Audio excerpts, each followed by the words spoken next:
Hello guys, in today's lesson we are going to train on the pH and TS diagrams for subcooling and the benefits of subcooling process in a refrigeration system.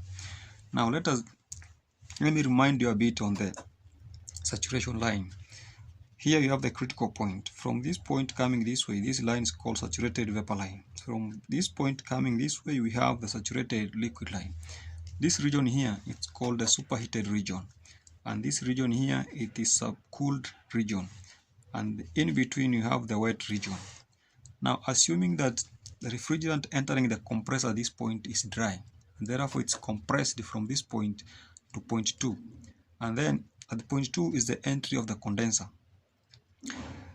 Remember, the condenser is where heat is rejected from the refrigerant into the environment. Therefore here we have heat rejection. Okay, heat rejected into the atmosphere, rather than environment.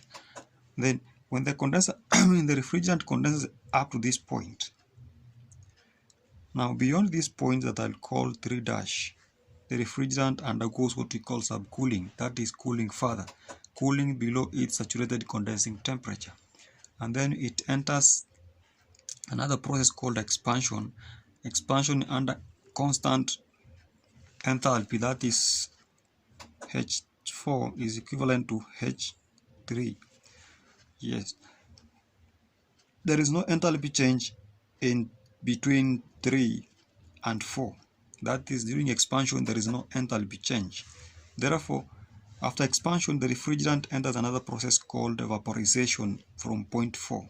At point 4 is the entry of the evaporator.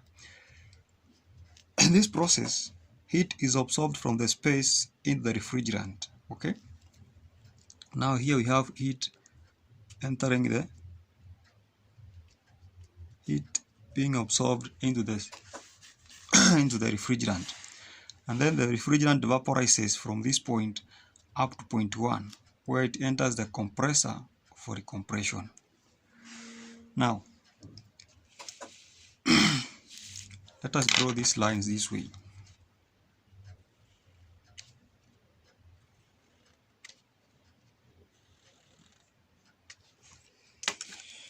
This is the enthalpy at 2, which is H2, enthalpy at 1, which is H1, enthalpy at 4, which is H4. Okay,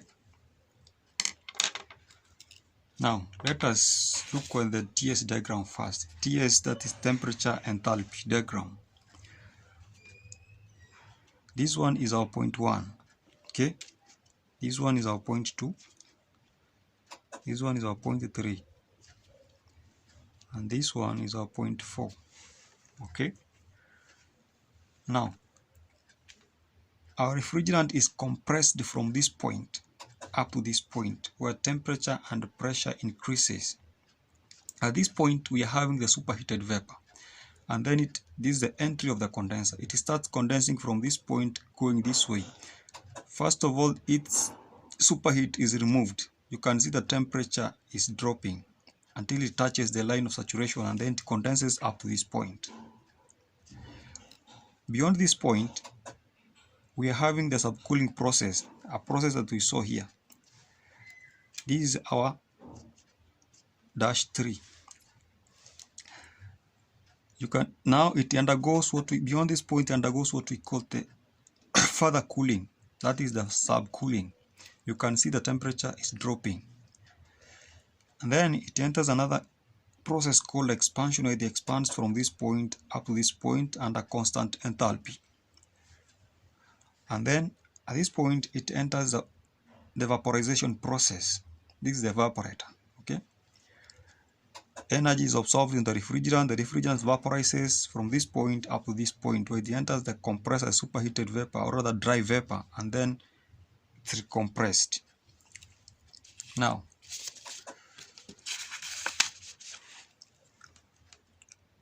our point 3 dash to 3 represents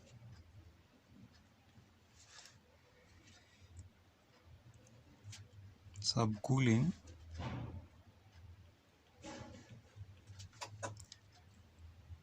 process.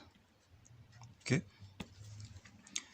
Now, if we write the COP for this system, then our COP will be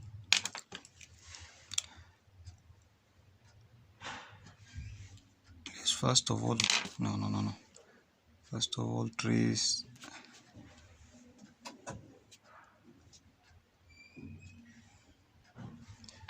now from here up to here, this region represents what we call the refrigerating effect, and from here up to here, this one, that is 1, 2, represents the work input. Okay, so our COP, our coefficient of performance here is equivalent to refrigeration effect over work input.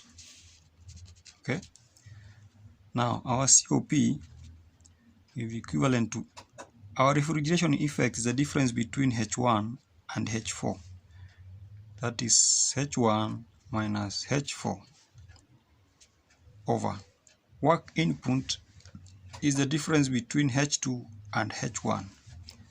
That is H2 minus H1.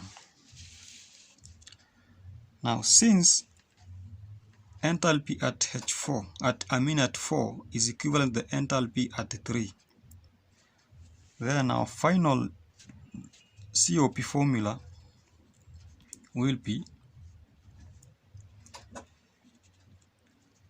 H1 minus H3 over H1 minus H2 minus H1. Okay, sorry for that. This one will be our final formula for that. Now, assume we didn't have the subcooling in this system. Therefore, our diagram could have ended here. Okay. Now, our point 4 could be here. And our point 3 could be here. Then let me try to trace the refrigeration effect at this point. Okay.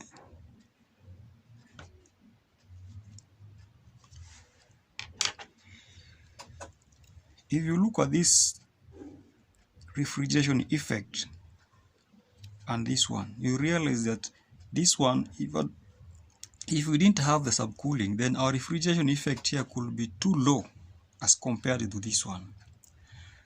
And the lower the refrigeration effect, the lower the coefficient of performance. Therefore, for us to have the large, or rather the higher coefficient of performance or efficiency of the system, one way of increasing it is by having subcooling process in the system, or by superheating the refrigerant that enters the compressor. This one we are going to see it in our next lesson.